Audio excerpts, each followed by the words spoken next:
Good morning, students. In the last lecture, we completed our first chapter, that is rotational dynamics. Now, we are going to start a new chapter which is called as the mechanical properties of fluids. In the 11th standard, we learn about the behavior of solid under the action of Young modulus, bulk modulus, Poisson's ratio. In this 12th class, we are going to learn the mechanical properties of the fluid. First of all, the question arises, what do you mean by fluids? Fluids means the substance which can flow.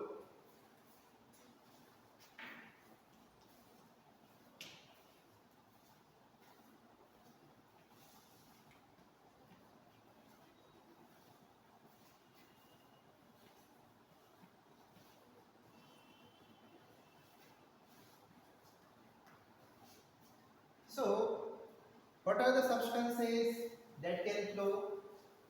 The substances that can flow, they are gases and liquids.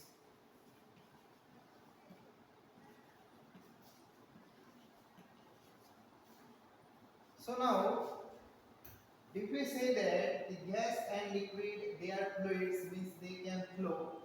Why solid can't flow? Solid can't flow because the intermolecular force of attraction between the solid substances are strong as compared to the liquid and gas. As the solid converted into liquid, the intermolecular force of attraction decreases.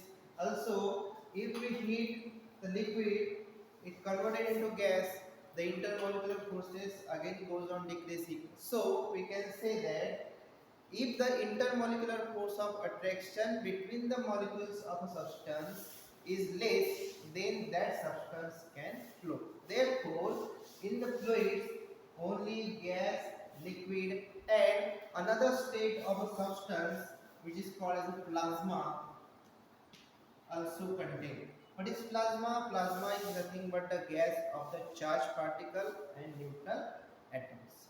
So, what are the examples of this fluid? The examples of fluid are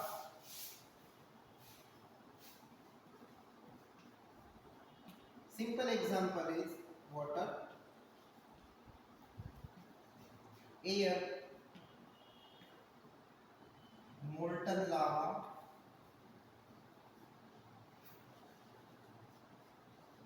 and or another substances which can flow.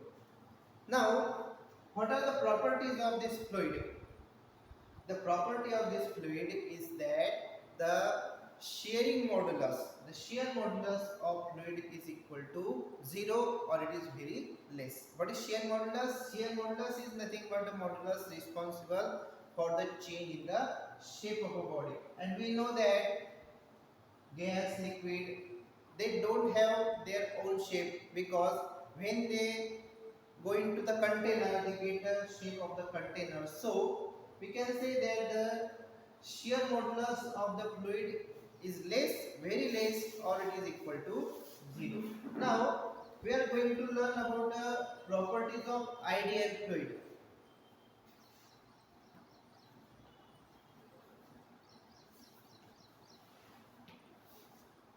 What is ideal fluid? Ideal fluid means the fluid which obey all the laws. They are called as the ideal fluids. What are the properties of ideal fluid? Ideal fluid is incompressible.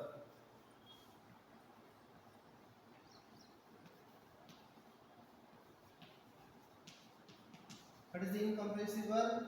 Incompressible means we cannot compress the fluids. For example, water, air. We cannot compress water and air, or molten lava. It is called as the incompressible liquid. Another property of this ideal fluid is that it is non-viscous. What is non-viscous? Non-viscous means the frictional force between the surface and the fluids are negligible. For example, water, air. When water is a drop of water is kept on an inclined surface, is rolled down on the inclined surface, means there is no viscous force in that case.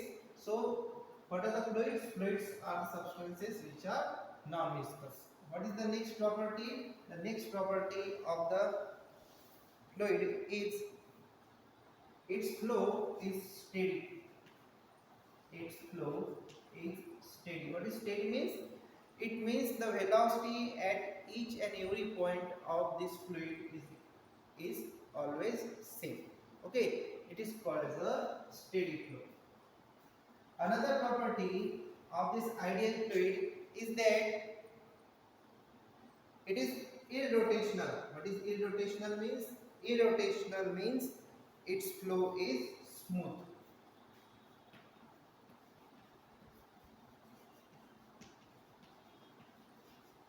So these are the properties of ideal fluid which are followed by the fluid. But it is not possible to follow all these properties. Some fluid follow the properties and some unfollow. So what is the properties of only fluids? We are seen later. But what is the difference between the fluid and solid? We separate this fluid from solid because we know that the properties state of the substances are solid, liquid, gases and plasma. These three are in the one category, it is called as a fluid. Therefore, what is the difference between solid and fluids? The main difference between solid and fluid is that the shearing modulus of fluid is equal to 0. It means the shearing force required to change the shape of the body is maximum in the case of solid. Why this happen? Because when a force is applied to the solid substances, this solid develop an internal restoring force inside it. The equal force develop according to the Newton law. The external force is equal to the internal force which produced inside the solid. Therefore, the solid can restore its position if the external force is removed. It is called as a shearing force. Now, in the case of fluid, what happens? A very little force is required to change the shape of the fluid, and this permanently deformed. That is, the change of the fluids are permanently changed and it gets changes continuously. So there is no force required for the change of the shape of the fluid because the internal forces are absent or very less in the case of fluids. So this is the main difference between the fluid and solid. Now we see that what is the property of a fluid. What are the properties of fluid? Here we see the properties of ideal fluid. We are going to now discuss the properties of fluid only.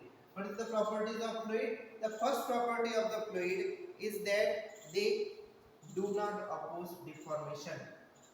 Deformation, we learned this term in the last year in the 11th class. What is deformation? Deformation means the change in the shape or size or both of the body under the action of external force. Now, in the case of fluid, very little force is required to change the deformation or to change the shape of the fluid. What is the second property? The second property is the ability to flow. What is the main property of this fluid? The main property of fluid is that the fluid can flow from one place to another place. Why it can flow? It can flow because of the absence of intermolecular forces or very weak intermolecular forces. What is the third property? The third property is that fluid takes the shape of the container. What it means? As the solid has its own shape, fluids, they don't have their own shape, they take the shape of the container. Okay, these are the properties of the fluid. Now, in the last year, in the 11th class, we discussed about the properties of the solid, Young modulus, bulk modulus, Poisson's ratio.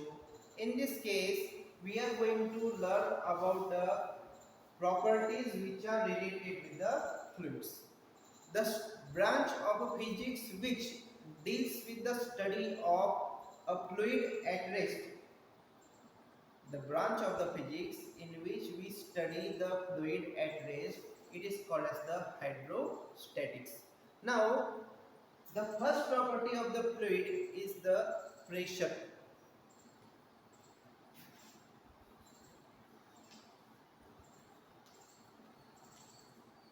What is pressure? Pressure is nothing but the force applied per unit area of contact. It means when a liquid or a gas is stored in the container, the surface which are in contact, then the force per unit surface area which is in the contact of the container is called as the pressure. As we see, this pressure is inversely proportional to area. How we can explain this? So, this pressure is inversely proportional to area. Consider that a force of 10 Newton is acting on area of 1 centimeter square, and the same force of 10 Newton, it is acting upon the area of 1 meter square. So, as the pressure is inversely proportional to area, in these two cases, the pressure of which case is greater, in which the area is less. So, when a force of 10 Newton and area of 1 centimeter square, which is less as compared to the area of 1 meter square, the pressure in this case is greater and the pressure in this case is less. Means if the surface area is less, pressure is more, and if the surface area is greater, the pressure is low. Now, what are the SI unit and dimension of pressure? Pressure is nothing but a force per unit area. It means to find the dimension of pressure, we need the dimension of force and surface area. So, what are the dimensions of P? That is pressure. It is equal to dimension of force, which is equal to M1 L1 T minus 2, and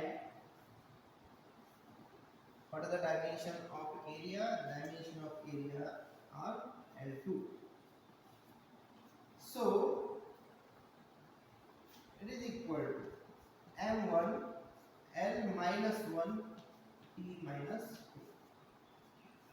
2. These are the dimensions of pressure. Now, what is the unit of this pressure? The unit of this pressure is equal to, so unit is equal to Newton per meter square, which is also known as a Pascal and symbolized by E. So, we see here one property of a fluid, that is pressure, which is equal to force per unit area, and we can see that pressure is inversely proportional to A. We explain with a simple example. What are the dimension of pressure? It is equal to dimension of force divided by dimension of area. So these are the dimension of pressure. And what is the SI unit? It is Newton per meter square. What is the CGS unit of the pressure? It is equal to Dye per centimeter square, which is also known as Pascal. So, in this lecture we discuss about the fluids. What are the fluids? What are the properties of fluid? What are the examples? What are the properties of ideal fluid? What do you mean by pressure? On which factor is depend upon? And what are the SI unit and dimension of pressure? So, here we are going to stop now. In the next lecture, we are going to discuss about some other properties of the fluids. Have a good day. Bye.